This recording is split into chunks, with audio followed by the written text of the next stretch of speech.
it's now time for us to assume responsibility for our schools. The only way to stop a monster from killing our kids is to be personally involved and invested in a plan of absolute protection. The only thing that stops a bad guy with a gun is a good guy with a gun. And we are back. This is Let Your Voice Be Heard on WHCR 90.3 FM radio. So that was Wayne LaPierre. Yes. He is a representative of You said that very well. Thank you. How could I mispronounce it? We've been hearing so much about him. He's a representative of the NRA, definitely executive board representative. And on Friday at the NRA press conference, this is what the NRA, they put out a statement saying that basically placing all of the blame for the Newtown school massacre on everything and everyone else. That included video games, that included cultural violence, which does play a part, of course, but, I mean, guns are a major part as well. It's just, to me, somebody that is all for, hey, arm everyone so that the bad guys can't kill you, and then they're blaming it on a video game that perhaps, you can shoot someone on it. It's just cynical to me. It's like, how dare you say that?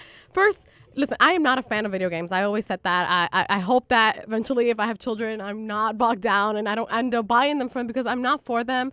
But there isn't really any proof to say that video games cause people to become killers. You know what I mean? Yeah, they're bad. They cause a lot of, they don't pay attention in schools. They get a little bit more aggressive, but they don't create serial killers. So for him to say something like that when he's all like, assault rifles are so great, everybody should own one, but those video games are awful. It's just a little bit, he missed the point there, and I was just definitely out of touch. It wasn't as effective when it's a guy that owns a ton of guns talking about it. Yeah. Can I jump in? I think he was spot on. I think he was definitely in touch. Let's be clear about something. If a drug dealer is selling drugs, do you think he's going to help the cops and lawmakers make laws so that he can't sell more drugs? Absolutely not. Well, no, I mean, it's for his cost, yeah. Yeah, you're messing with his money. Doesn't make any sense for him to say He that. went up there as an NRA, and he has to be sensitive while at the same time making sure he can still make his money. He's not going to go up there and say, let's ban assault rifles. Oh, no. He did exactly what I expected him to do. And be devil incarnate. Yeah, and even though as much of a psycho as he is, he makes a point that, we really shouldn't just put the blame on guns, because you take away all guns, people will find other ways to kill each other. Hands kill people. Yeah, hands we're not going to people. cut my hands. Yeah. Exactly. It just makes it easier when you have an assault rifle. Exactly. I mean, what I'm saying, you can't kill 35, you can't kill 26 people in 2 minutes with your hands, unless you're like Chuck Norris. But there are other factors that come into play that we also need to focus on. Legislation for guns is not enough. Absolutely not enough. And that is where he's right. And he's trying to make money. So I'm not surprised about what he said. Yeah, we really can't It was be like surprised. an ad for his product to me. Exactly. And the thing is, he received a lot of backlash from his comments, even from the right wing. Headliners on the New York Post and the Daily News was, gun nut, he's a crazy man. And even on Today, Meet the Press on NBC, he came on and he said, you know what? Well, call me crazy. So he's taking ownership. He's taking ownership of that. Well, yeah. And like I said, I didn't expect him to be all like, you know what? Yeah, my product sucks. People don't buy it. Obviously, he's trying to sell it. He's like, listen, this sucks, but it was a bad guy. It wasn't my product, even though obviously his product helps people kill each other. But you know what? I don't even see what the point. I didn't even want to hear him. Like, I didn't either. Why was he talking about this? I don't care. Here, in my opinion, is what is going to happen. He's going to say these things. He's going to say the NRA is going to be helpful. They pump tons of money into lobbying and all sorts of things like that. Right wingers are going to say they're down for this. They're going to criticize him. When it comes down for a bill, they're going to go, okay, we'll look at this bill. They don't like it, they'll filibuster it, and it'll never reach the president. If they do like it, they'll filter it down to the point that it's tough talk with weak language and a bad law, just like that Dodd-Frank Act, which is really tough talk, but did nothing to stop the too big to fail thing that messed us up in the first place. Well, there's common ground and sensible legislation that I think both sides can definitely come to, and that's putting on a ban on assault weapons. Listen to the vague languaging. I'm sure they'll put a law saying there's a ban on assault weapons, but I'm also sure there'll be clauses in that as well. And I'm sure that those clauses will pretty much make the law redundant. It's like when they banned the N-word in New York. Oh God, I don't think it's that frivolous. But like banning the N-word and then finding people. It and helps to make it less easier for people Yes, to it get does. guns, and definitely, obviously, that's not a one thing solution. It's not going to wipe everything away. Our culture is very gun happy, very into cowboy style. You hurt me, I hurt you back kind of mentality. That takes years to overcome, and it's definitely something that'll be in the American psyche for a long time. But it does help when you make it a lot more difficult for people to get guns. Yeah, I mean, there's 300 And I'm million not guns. for getting rid of guns. I don't think people need assault rifles, though. That's definitely for sure. But like talking about that, while they were talking, I was actually listening live and got. If you want to call in, if you want to tune in, if you want to talk about the NRA or anything that went on this week, I was sick for most of the week, so I'm a little not in tune, but maybe you were paying attention. Call us up. The number is 212-650-6903. And I kind of wanted to move on, and I know it's also horrendous because it's about a shooting, but while the NRA was talking in Pennsylvania, and what is it called? Blair County, Pennsylvania, there was a guy like up and down the street shooting people, and he killed 4 people and he injured 3 troopers while the NRA was talking. And although obviously I don't want nobody to die, nobody to get hurt, to me it was just like, really, are you still talking about, guns don't kill people? It was like, What type of weapon did he use? A strong one. one that kills. I don't know Yes. exactly. I don't know the weapon. It had bullets in it. The ones Sorry, with bullets that you put a trigger. I don't know. Because I'm the just thing being is, a jerk, though. the assault weapons that was used in Aurora and Colorado, and the one that was used in Newtown, they actually can they actually omit 6 bullets in 1 second and 100 bullets in a minute. So, of course, that's enough to wipe out a classroom. And they're female friendly, apparently, from our guest who came on here a couple of months ago. Yeah, definitely. But, it is horrendous. And that's when I say he's out of touch with, because, I mean, his point, he didn't just make a point, this is other cultural factors are the reasons why we have so much gun violence. He was like, no, this is the reason why we have so much gun violence. And he's not pointing to the fact that we have 300 million guns in the U.S. As a result, we have the most gun violence in a first world country. So, I mean, the statistics are there. Well, that actually, that pretty much summed it up. I was actually looking for something that you could say I could use as a segue to my next news topic, but you gave me absolutely nothing. So, Boom. speaking I got of you. absolutely nothing, dude, Mitt Romney is still in the news, but He still is? I feel bad for him. Oh, I'm so glad I missed it. His son owned him. He said Mitt Romney is probably the person who ran for president who least wants to be president. If someone else could have done it for him, he would have gladly given it to him. How does your son say that about you? Wow. Like, he said Mitt Romney had no enthusiasm or want to be president. No, he definitely did. He ran for how many years? It was like 6 years. Of course he had enthusiasm. But, I mean, it was definitely a blow. Speaking of... I'm not going to speak. Really, Selena, Speaking of you're blow. going there. I was going yeah, to say, quickie? speaking of just the president and the Senate and okay. Congress... I thought you were just talking gibberish to make up time. No, not this time. Okay, so it's 2 things. Okay, first of all, let me just throw the number out there one more time. If you guys want to contribute, if you have a comment, if you want to say anything about the news stories we're bringing up right now, the number is 212-650-6903. Come chime in. So we know that John Kerry has officially been nominated as Secretary of State. I know Kwanzaa's happy about that, right? John Kerry. Okay. You're not happy because you wanted Susan Rice. Oh no! Okay, got it. Is America ready for another white guy in a really powerful position? I don't know. Well, it seems like we just can't get enough. So this means, in the second part of the news is the fact that a lot of people wanted Ben Affleck to take up his Senate seat now that John Kerry is going to be nominated for Secretary of State. Ben Affleck, the Ben actor. Affleck? Yes. Well, actually, he was toying with the idea of politics, or at least he kind of made us believe this a while back, but he confirmed in GQ magazine that he will not be running for his Senate seat. Well, he shouldn't. I mean, he's a great director, but what has he done to prove to me that he'd be a decent senator at all? I mean, what did Arnold Schwarzenegger do before he got into politics? I thought that He was was a really stupid- strong, and Yeah. he can beat you up if you don't vote for him. I think the people of California were stupid for voting for him too. Oh, you know, Wasn't it's Reagan an actor too before? Yeah, exactly. I Yeah, mean, look what yeah, that all got right, us, the crack on. Anyway. Stanley's like totally against that. And I mean, speaking of actors and actresses, Really? get this. So Lindsay Lohan, she's starring in the Scary Movie 5 movie. Yeah. That's Scary coming movie. out with There's more Charlie, of those? Oh. with Yeah. Charlie Sheen, but she actually would not kiss Charlie Sheen in this movie because she was like, his partying and basically his lifestyle makes her afraid to kiss him. So Wait, she actually used a double in some of the scenes, and she made everyone sign a contract. Oh my God. Because she didn't want to catch a cold sore. Wait, that's like the vial of crack calling cocaine white. What is wrong with her? She is on more drugs than he is.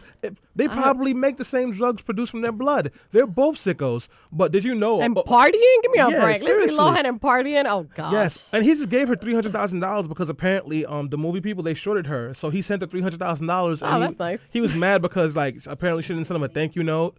Didn't say thank you for Oh, my that. goodness. Are you serious? At least Wow. Charlie But Sheen You is know what? interesting. I respect her, and I respect her decision. If she's saying I don't want to take it there because of either I'm fearful or I have standards, then you go ahead, No, Lindsay you Lohan. go. I mean, She was start probably- having standards now. She was probably on an acid trip. This is the same girl who's shown her vagina on several occasions while going out the party on purpose. What's wrong I with don't- that? I really On don't. purpose? It was on purpose? It was like, woo, look at this paparazzi. No, it was not. It was an accident. The paparazzi had their cameras up there. Of course it was. Yes. Which is anyways, exactly like so much our culture. We just love that. I respect Lindsay Lohan as much as I respect a pile of dog crap, and same for Charlie Sheen.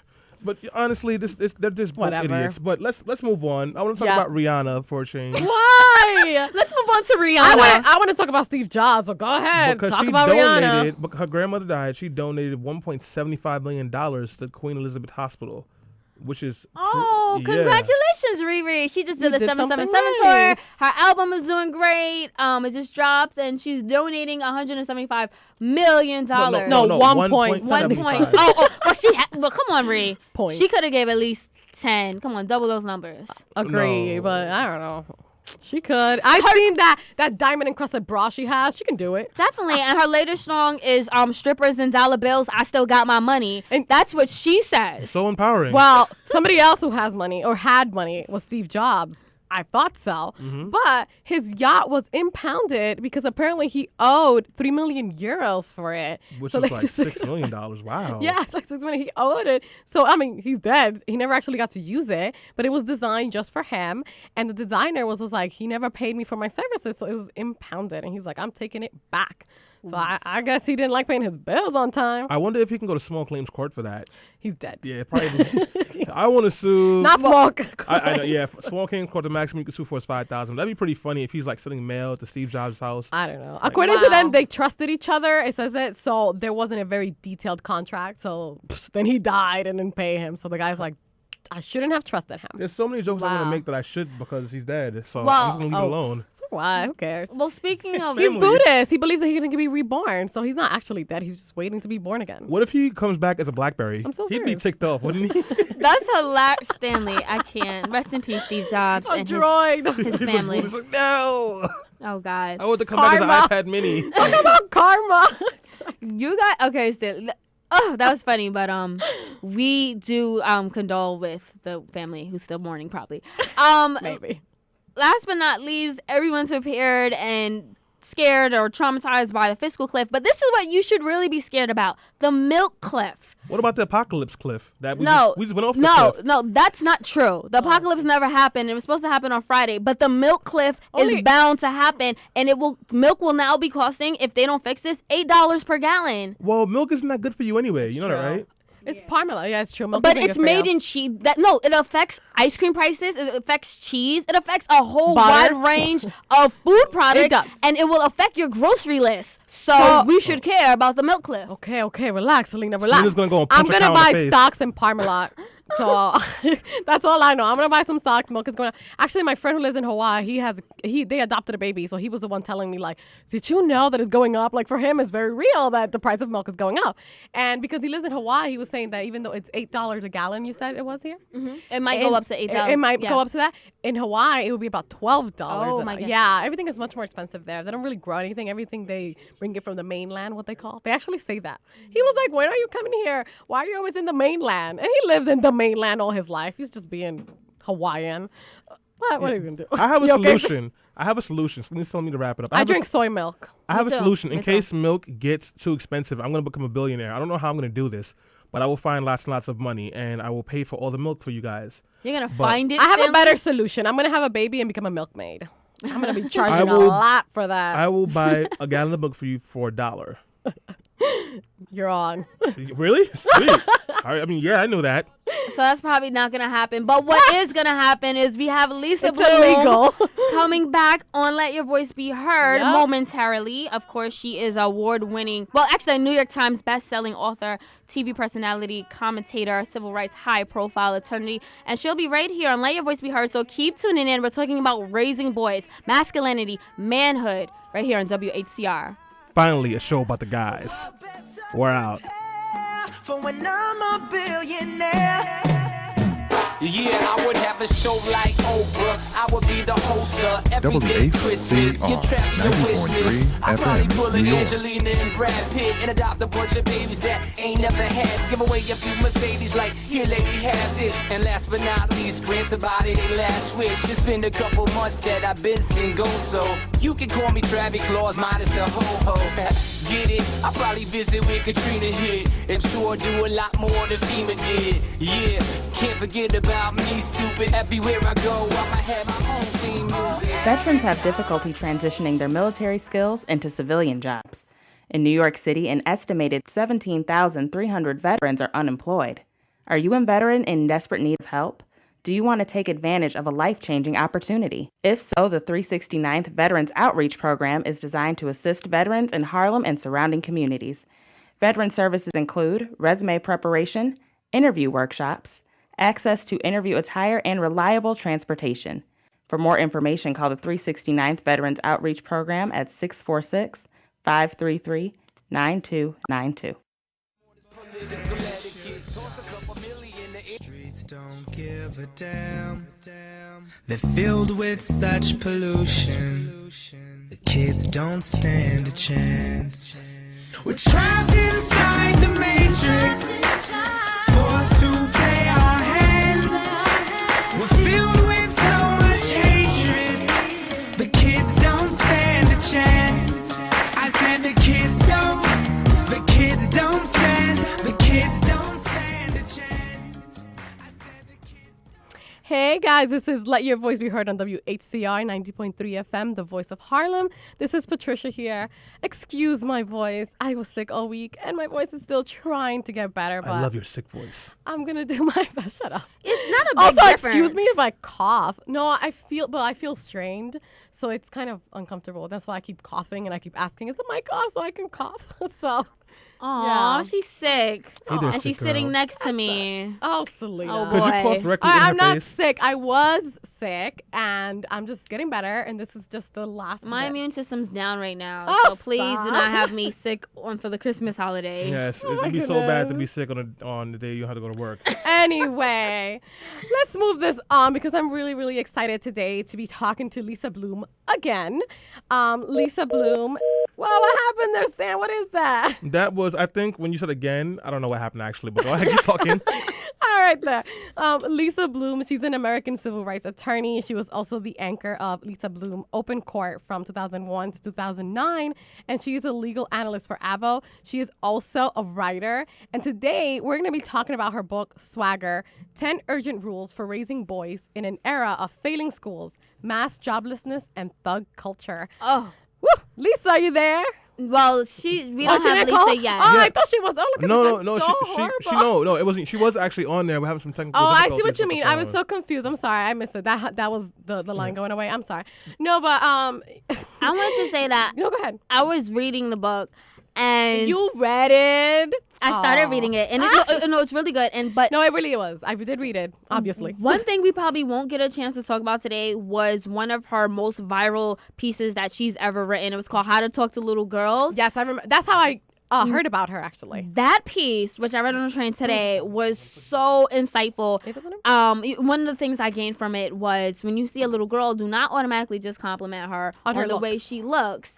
And I guess after she wrote this, then she wants to segue into raising and talking about raising little boys and the contrasting And she did differences. write a book about girls and women. It's called Think, how to live. What is it? I don't remember the subtitle, but it's about being smart in a dumbed down world Yes. for women. Go ahead, Sam. What are you going to say? No. Well, are you going to talk about the men's? Well, yeah, actually, we do a lot. We focus on a lot of important issues, a lot of women's issues, which, as Patricia has shown me, are people's issues in general. And I'm really excited. I'm really excited to to like really be focusing on the struggles of young boys, because that's a big thing for me. Like, young men face a lot more pressures than people think. No, they do. It's not true that we don't. We do. We definitely do. And this book, it really it does a great job of outlining not just issues for young boys, but issues for all of us, For including raising children in general. our education. Holy goodness, it is scary.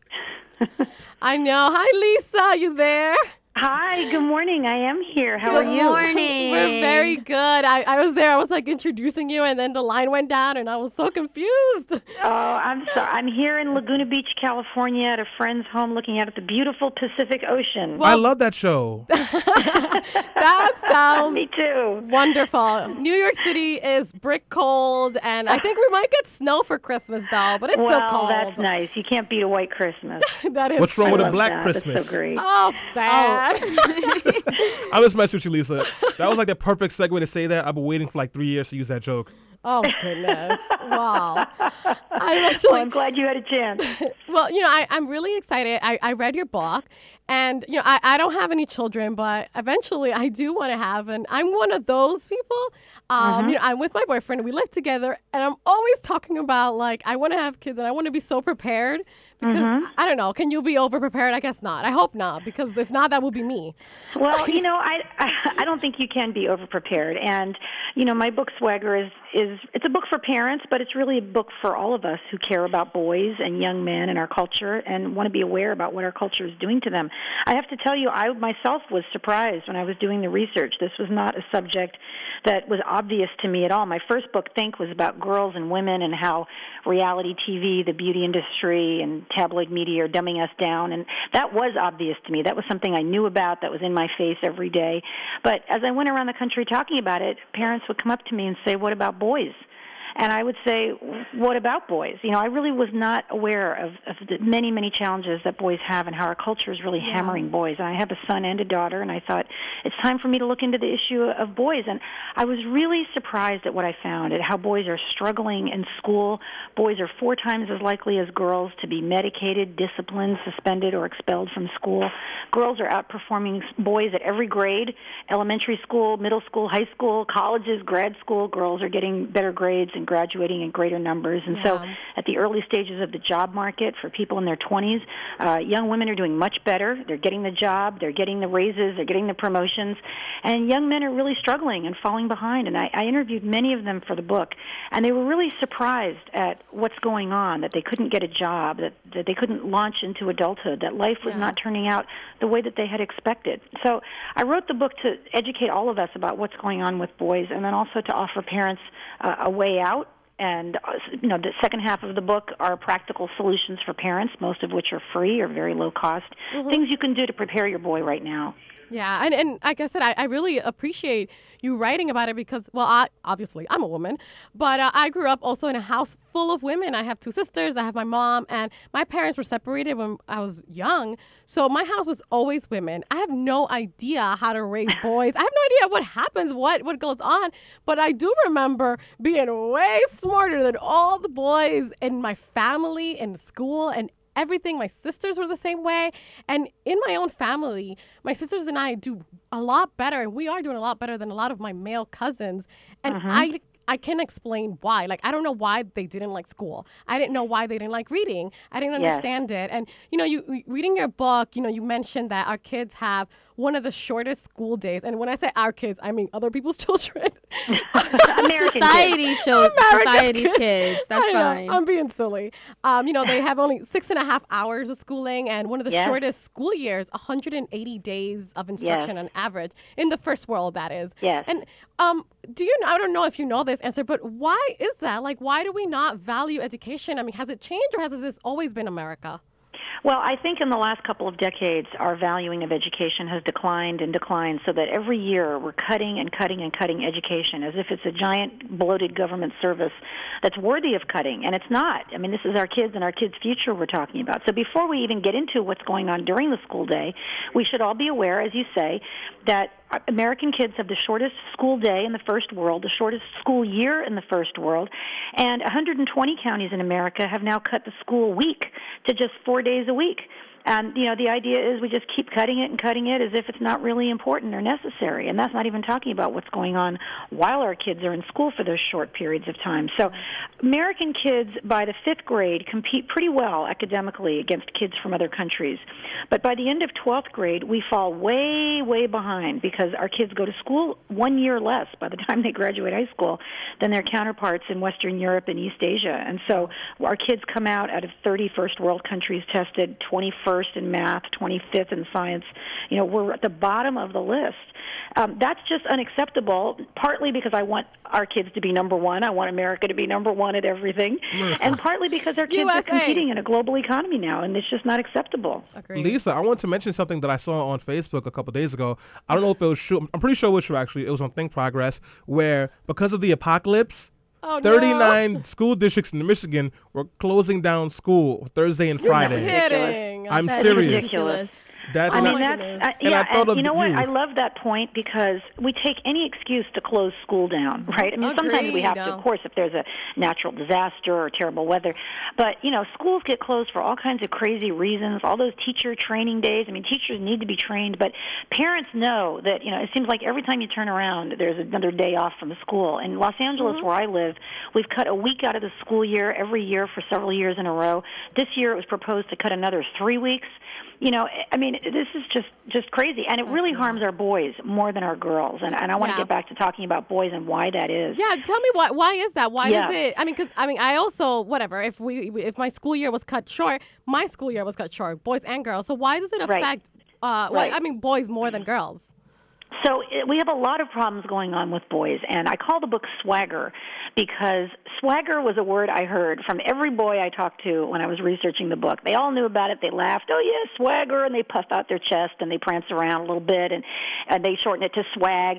And parents had no idea what I was talking about. Swagger is the most common song lyric across all genres in the last decade. Rap, hip-hop, even Justin Bieber and the Jonas Brothers are singing about swagger. And what started out as kind of a fun attitude of confidence, for many boys has turned into a real attitude of arrogance, an attitude of, I'm better than you, I don't have to work hard. And this is a really damaging attitude to our boys, and boys have it far more than girls. So the reason why girls are doing better in school is not, in my opinion, because girls are inherently smarter. Just like a generation ago when I was in school, everybody thought boys were smarter, by the way. And I don't think that's true either. The students who do better in school are the students who have an attitude of humility, who are willing to ask for help, who understand that they're going to make mistakes, who understand that they have to work hard to raise their grade from a C to a B to an A. The students who are arrogant, who are constantly praised and coddled and complimented for being so brilliant and fabulous all the time, end up doing worse. So it's counterintuitive. We parents think we're supposed to praise our children all the time and tell them, they got up and brushed their teeth. They're the most amazing thing in the world. And instead, that's actually harming them. A better thing for parents to do, and I talk about the research that supports this in the book, is to praise specific acts. So, sweetheart, I'm so glad that you spent the extra half an hour on your homework last night and you raised your grade. I'm so glad that you stuck with the baseball team even though you felt like quitting after the first week. If you praise effort and perseverance, it's much more beneficial for your children. And the reason why girls are doing better is they do more homework, they stay on task better, they ask for help more, and these are the skills that we need to teach our boys. Wow. Thank you so much for that, Lisa. And guys, if you're listening out there where Let Your Voice Be Heard, WHCR 90.3 FM, where we're talking to Lisa Bloom about her book, Swagger. And if you have any questions for her, please call us up. The number is 212-650-6903. And now, Lisa, you mentioned a lot of good points. Like I said, I was really bright in school. I was valedictorian every time I graduated. There was not a time that I wasn't. You go, girl. I almost beat her in high school. She was ranked number 1. I was ranked number 17. So if Well, you know, it's funny you mentioned valedictorian. I was valedictorian, too, by the way, in my high Wow, school. high five. But, you know, in one county I looked at in the book recently, out of 25 valedictorians, 21 were female. And I read this that has in your just book. become the new normal. I spoke at a college commencement last summer, and I lost my voice the night before, and I had laryngitis. And I said to my daughter, oh, no, I don't know what I'm going to do. I have this big speech tomorrow. And she said, well, what can you do? And I said, well, I guess I could just take my speech and give it to the valedictorian and ask her to read it. And she said, Mom, how do you know the valedictorian will be a she? And I said, you know Smart what? kid. You're right. You're right. That was just an assumption on my part. And she was.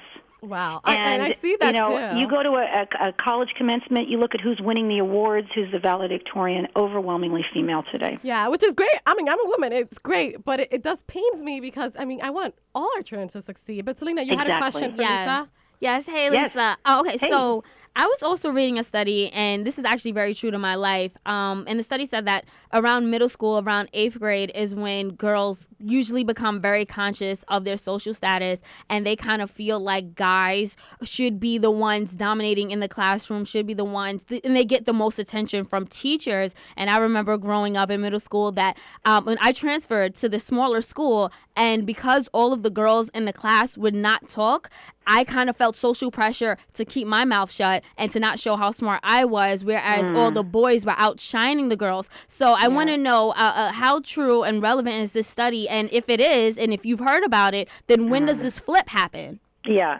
Well, I think that's less and less true. That used to be the case when I was in school. I can remember my friends saying, you know, you have to act dumb to get the boys. And I thought, what are you, out of your mind? Like, never in a million years would I do that.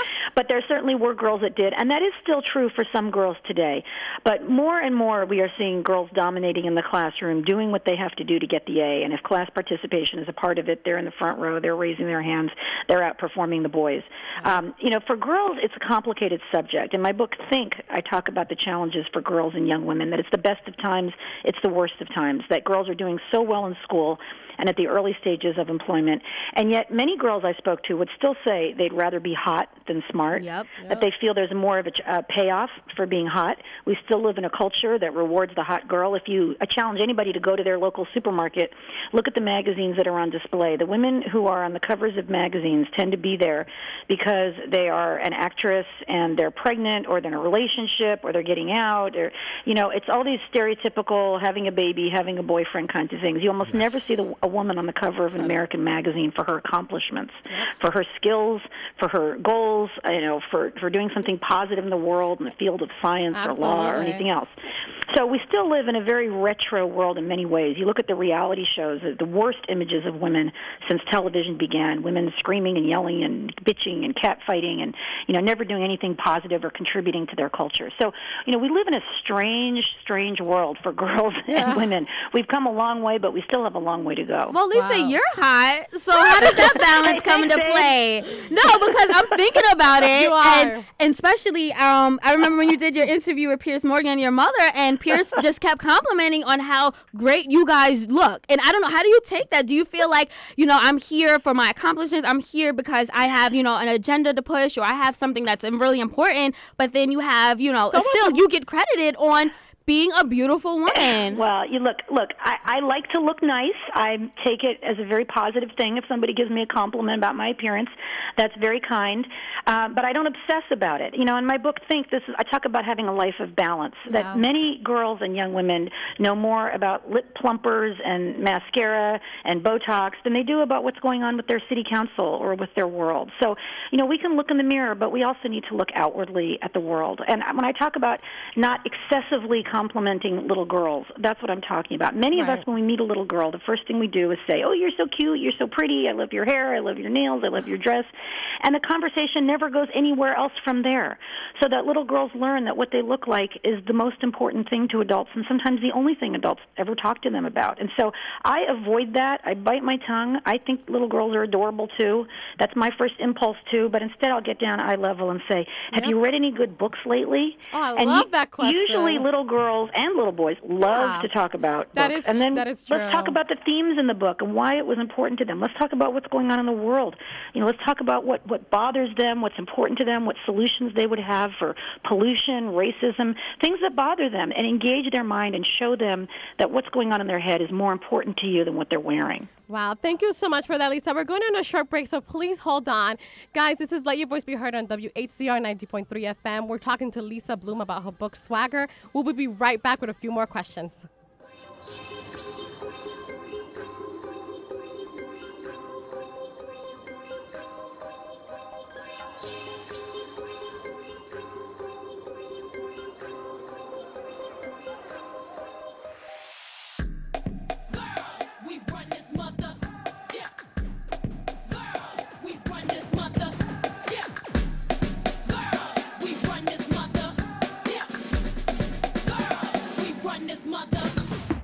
WHCR 90.3 FM, New York.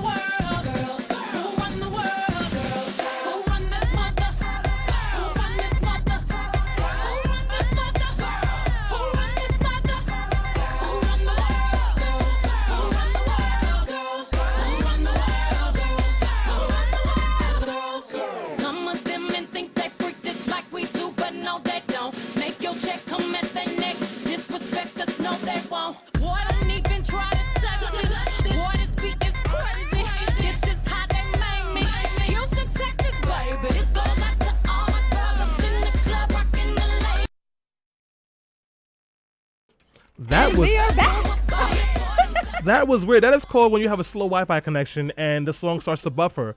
That has never happened in my life. Well, not on air, but yes. Apparently. I wasn't even ready. I'm like, what's going on? I know. Like, I was over there chilling like, this is a really nice song, but it should be men rule the world. Well, you know what, Stan? You said you had a question, and I told you no because I wanted to take this conversation somewhere else. But I feel bad because we are talking about boys, and you are the only man in here. So, you know what? I'll give you permission to ask Lisa one question. Go ahead. Lisa, as you and all of you. Lisa, as you and our millions of listeners, our millions and millions of listeners and my fans have witnessed, I have made Patricia give me a chance to ask a question by putting my foot down while she wasn't looking. Right. So, whatever. I mean, no, I was loving the conversation, but I felt we were getting like a little bit too heavy on on girls, and I want to bring it back to boys. Good, let's do it. And there was something that you said in the book where you mentioned out of almost every single state, math and science on every level, girls are beating boys out. Is that true? And what the heck is happening? Why are you so sad? He's so sad. Yes. Yeah, girls are outperforming boys in reading in every grade, in every state, and in 40 first world countries tested. And also, girls and boys are neck and neck, and girls are often beating boys in math and science as well, the subjects that were traditionally thought of as male subjects. And that goes back to what I'm talking about as attitude, the attitude of swagger, humility, digging in and working hard. A lot of parents today have the attitude that boys just aren't as smart, and they have lower expectations for boys. Oh, let them go play video games. The girls, of course, are going to be smarter. This is shocking to me because, as I said, when I was in school, it was exactly the opposite. I'm 51 years old. So when I was in school a long, long time ago, the attitude was boys are smarter and, kind of patting us girls on the head and saying, you can do all right. You will marry one day. You're not going to be able to compete with the boys. Yeah. And this is crazy. We all have to have high expectations for all of our children. And one of the things I talk about in the book is how reading is so critical for boys. That boys have to be reading well by the 4th grade. Parents, if you have sons, please be sure that your boy has strong reading skills, because you can almost match. The boys who are not reading well by the 4th grade are the ones who are more likely to drop out of high school, have a difficult time in life getting a job, more likely to become incarcerated. So reading by the 4th grade is really critical. A lot of boys cover up their poor reading skills. They don't want anyone to know. They sound out the words without understanding them. So we really have to be on them about reading and literacy. We have to take away the devices, which are a huge distraction for our kids, especially the video games and TV and DVDs, and get them reading. Get them books that they like. At the end of Swagger, I have a 12-page long list of books boys love. that I compiled talking to boys and librarians and parents. A lot of boys say they hate reading. We have to connect them with books that they love. That's not true. When they say they hate reading, what they're really saying is I haven't found books that I like. And it's our job as parents to get those books into their hands. Yeah. Go ahead. Oh, you had a question? Yeah, no, about the books. I said one, but I'll let you ask another one. Thank you, Master. You're so sweet to let me speak today. Wow. So I love to read. Anyone who knows me knows I'm a bookworm. I read 4 books a week. And I love it. One of my biggest issues is that I can't But find... you weren't like that when we were younger. No, I was like that. I always loved to read. And I didn't You're know my that. kind of guy. Yeah. I've always loved to read, but it's very difficult to find books like for the male perspective. And I know that because I search high and low. And you mentioned these books, but like, do you think maybe we need to put more attention to writing books that maybe men may be more attracted to? Because I'll go to the bookstore and I'm looking at nonfiction, and I'll see 6 books about a woman's journey to this or to that. You're in the wrong. Then I'm like, okay, so what aisle. about a book through a male's experience? And majority of books that I read and that I experience, it's the main character is a female. And which is awesome, which is great, but what about the guys? What about the regular Joe? So when we're talking about adults, women read twice as much fiction as men, and women read a lot more than men do. And one of the things I talk about in the book is how important it is for dads in the home to read for pleasure in front of their kids, especially in front of their boys. That boys need to see that adult men read, and that they read for pleasure, and that therefore reading is a pleasure. So dads, take out a book after dinner, turn off all the screens, all the TVs, etc. Sit down on the couch with your book and read it, and show your son that you enjoy reading, and encourage him to sit next to you with his book if he's old enough to read by himself, and read the good passages out loud to each other. Let him see that you love reading, that you hate to have to put it down and go do something else. When you get called to dinner, you moan and groan because you want to keep reading your book. Model for him that adult men read. One of the wonderful programs that I talk about in the book is like the kindergarten class, where they get these very male role models, like a firefighter in his full regalia, and he comes into the classroom and he sits down on the floor with the kindergartners and he reads to them. And boy, the little boy's eyes just pop open wide because they see reading as a female activity. Their teachers are usually female. That's who reads to them. Mm-hmm. In the home, it's usually mom who reads to them. Even in children's books, the reading characters are usually female, like Hermione Granger in the Harry Potter books. Yeah. So we need to turn that around and show boys that reading is something that guys do. It's a male activity, and that reading is cool. That's a really important attitude to instill in our boys. Yeah, and actually, you talk about books, and like I said, I read so many books. I was that kid. I love books. Those Scholastic magazines, I used to go crazy ordering, and I love them. And I never felt that the only books that I could relate to were books with women in them. I like the books because of the story. And even in your book, you talked about talking to two little boys who loved reading, and one of them said that his favorite book was The Book Thief.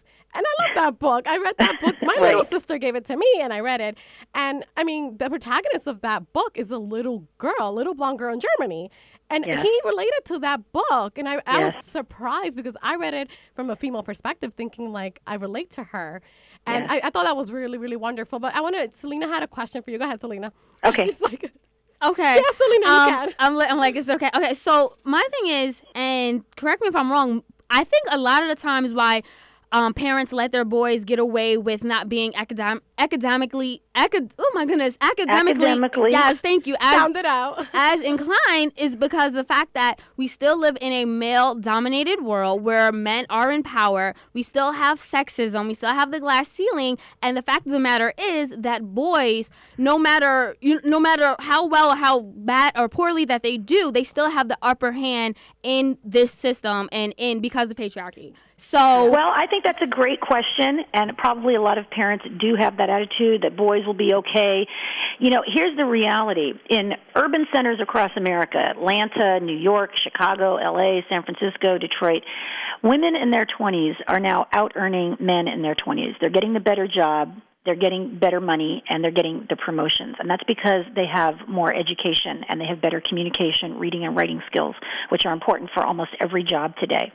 So one of the reasons why I wrote my book, Swagger, is to point out some of these outdated attitudes that, yes, when we were growing up, that may have been the case, but today things are very, very different. Your son is going to be competing against very smart, assertive, hardworking young women, and he has to be able to compete against them or they're going to get the job, as is often the case.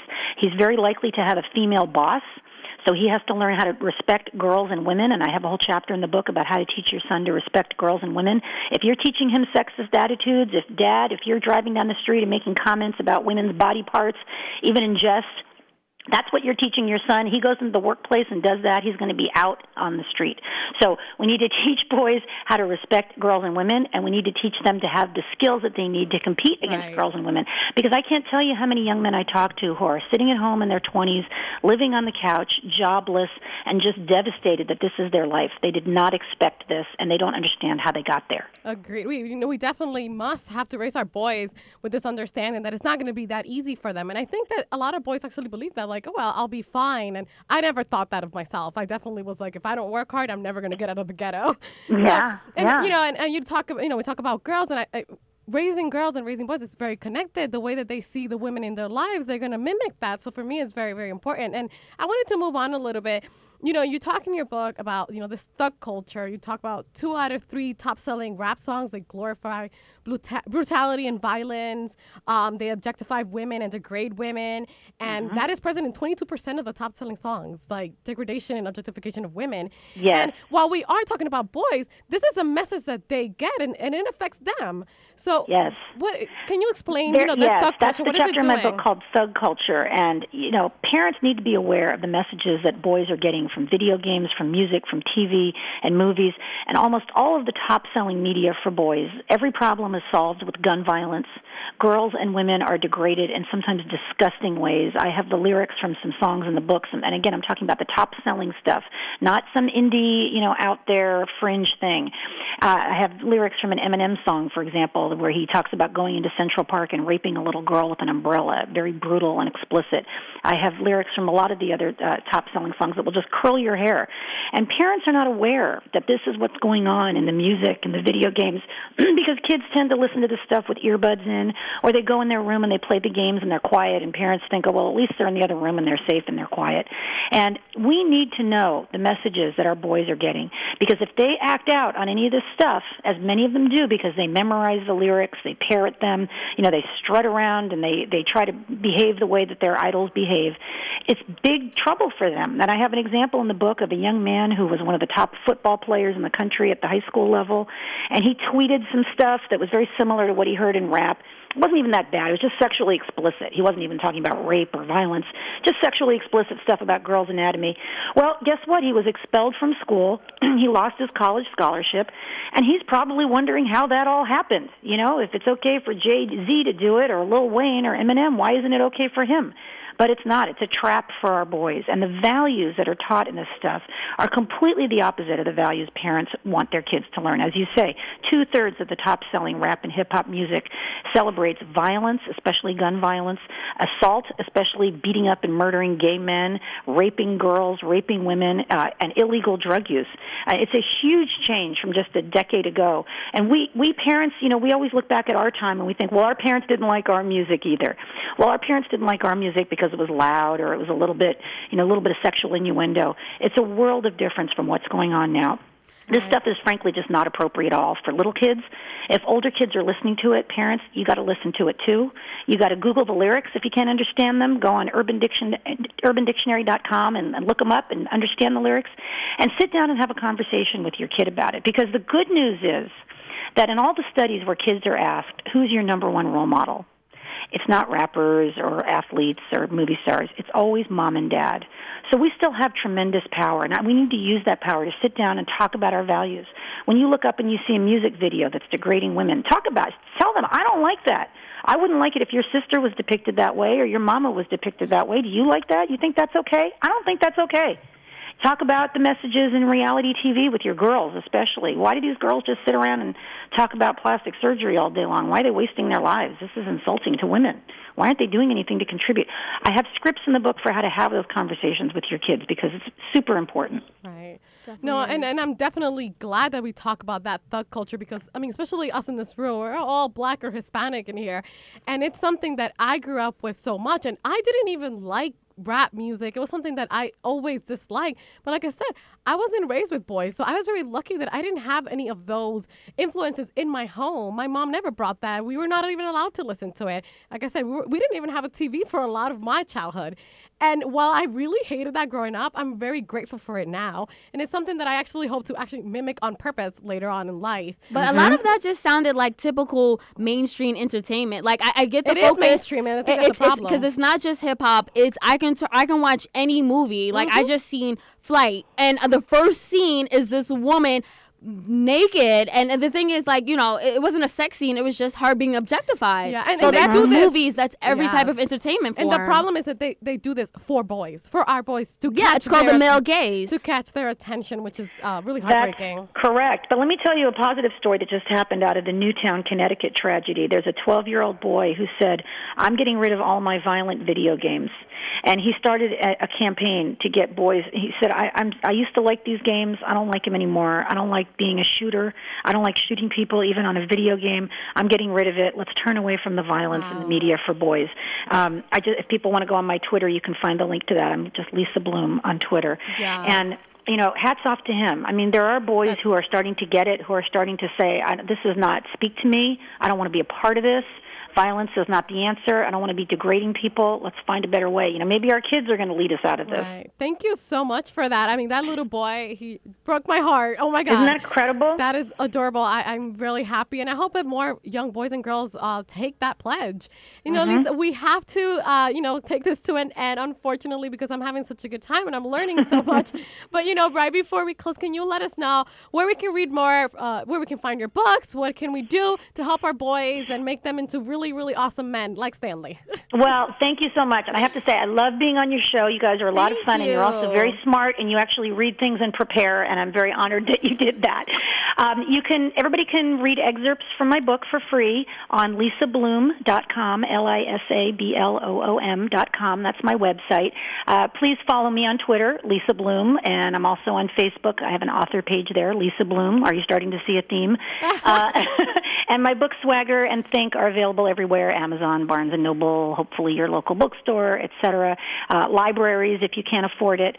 So I'd love to hear from you, especially I'd love to hear from my readers after you read the book. And I speak all over the country at colleges, women's groups, men's groups, business groups, and love doing that if anybody's interested in that as well. All right. Thank you so much, Lisa. I did read her book. I'm really excited. And you know what? If one day I have a boy, I don't think I'll be as freaked out. Guys, read the book. It's really good. I don't think I'll be as freaked out. I don't think so. That's so Have college expectations for your sons. Have a focus on reading. Minimize the TVs and the video games, and be aware of what your kids are watching and listening on TV. Guys, that was great. That was Lisa Bloom. We'll be right back on WHCR 90.3 FM with Stanley and the Quickie.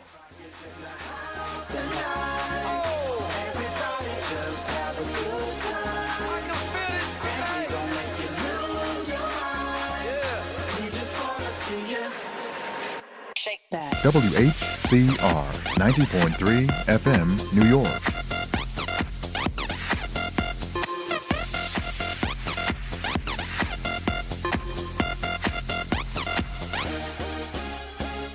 In the club, party rock, looking for your girl, she now stop when we in the spot, like she on the block, with a drink, I got to know, top jeans tattoo, cause I'm rock.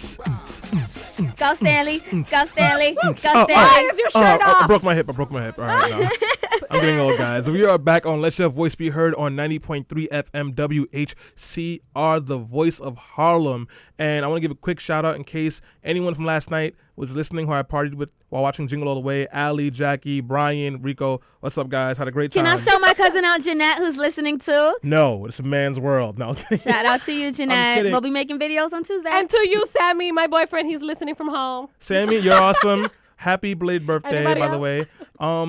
And talking about videos, I took a lot of pictures last night at the event. We put them on Instagram, and that's what we're talking about today, Instagram. So as a lot of you guys already know, Instagram updated its private policy, and there was some language in there that ticked a couple of people off. And in this language, it more or less said that they would have the right to sell your pictures without compensating you.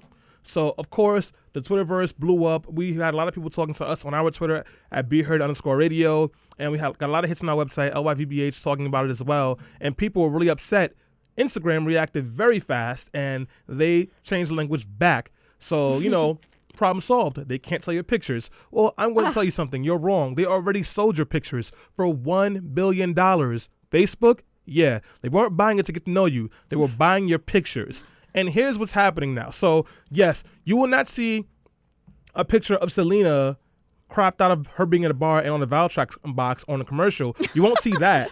Oh. But no, Selena, do you know Valtrex is medicine for herpes, right? Oh. Yeah. Yes, we don't want to see that. Thank you for clarifying, Stanley. Like, you don't want to see a picture of, like, Stanley didn't know he had AIDS. And it's like me. It's like me with my hands in the air confused. We don't want to see that. And they will not be doing that, but this is what they do already. This is what they've been doing. This is what they're going to continue to do. They sell your data information to marketing companies and to businesses. And what these people do, they don't like use your pictures for promotion or anything, but they go through your pictures, they look at the trends, they look at the habits of you and your friends, and then with that, they put together a package that they can use to promote certain things to you. So they took a picture of the 5 of us in this room right now. You would see Danielle and Patricia both on MacBooks. Selena has an iPhone. I have an iPhone. Oh, Danielle has an iPhone as well. Kwanzaa has a Galaxy 3.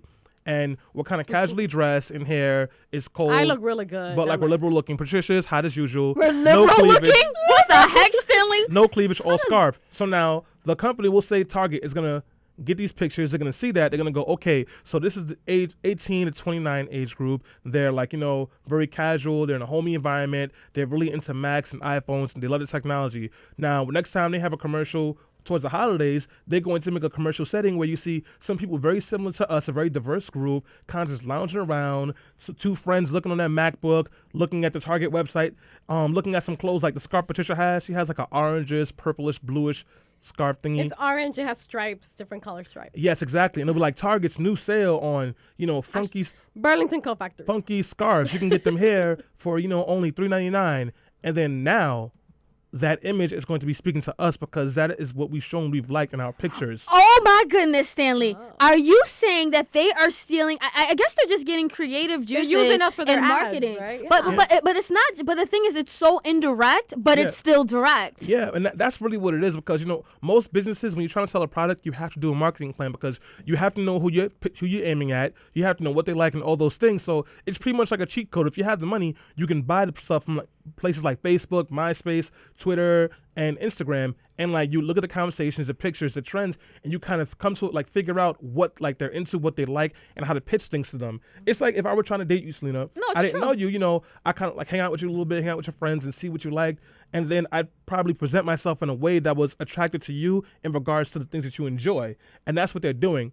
And Instagram can still sell that data, and they will. But the thing is, it's kind of like, let's just say you want to get to know me, and you go through all my Instagram pictures, so you know my favorite spots, you know my friends, and you just use that as a mechanism to get to know me. Now, is that wrong? Or stalk you. But or stalk, you're right. Obviously. The thing that I don't like about it is they're using it as a mechanism to get you to buy things. Exactly. Things that you don't necessarily need. That says so much about the way that we run this country. It's just like whatever gets you to buy something. Yeah, it has nothing to do with like, oh, you're a cool person, I'm going to get to know you. It's, I want you to spend more of your money. These kids look like they're poor, so let's promote something that looks like it's affordable, but it's also trendy. Oh, Patricia's an engineer, so she's an intellectual, so let's promote something and that she's gonna like, and this is how we're gonna do it, and that's how they do it. And social networking sites. I only get commercials for engagement rings now. All over every site I go. It's that's not a mistake. They follow your Facebook and Google Trends. I know they do. And these social networking websites, they have hit the jackpot in that. Twitter. You know what website gets the most internet links? Not Google, Twitter. Are you serious? Yes, and Google is a keyword search, and Twitter gets the most internet hits. So those conversations you had, those hashtags you had for fun, these people, they track those things. So all Instagram is doing is saying, hey, you want to know what our followers are doing?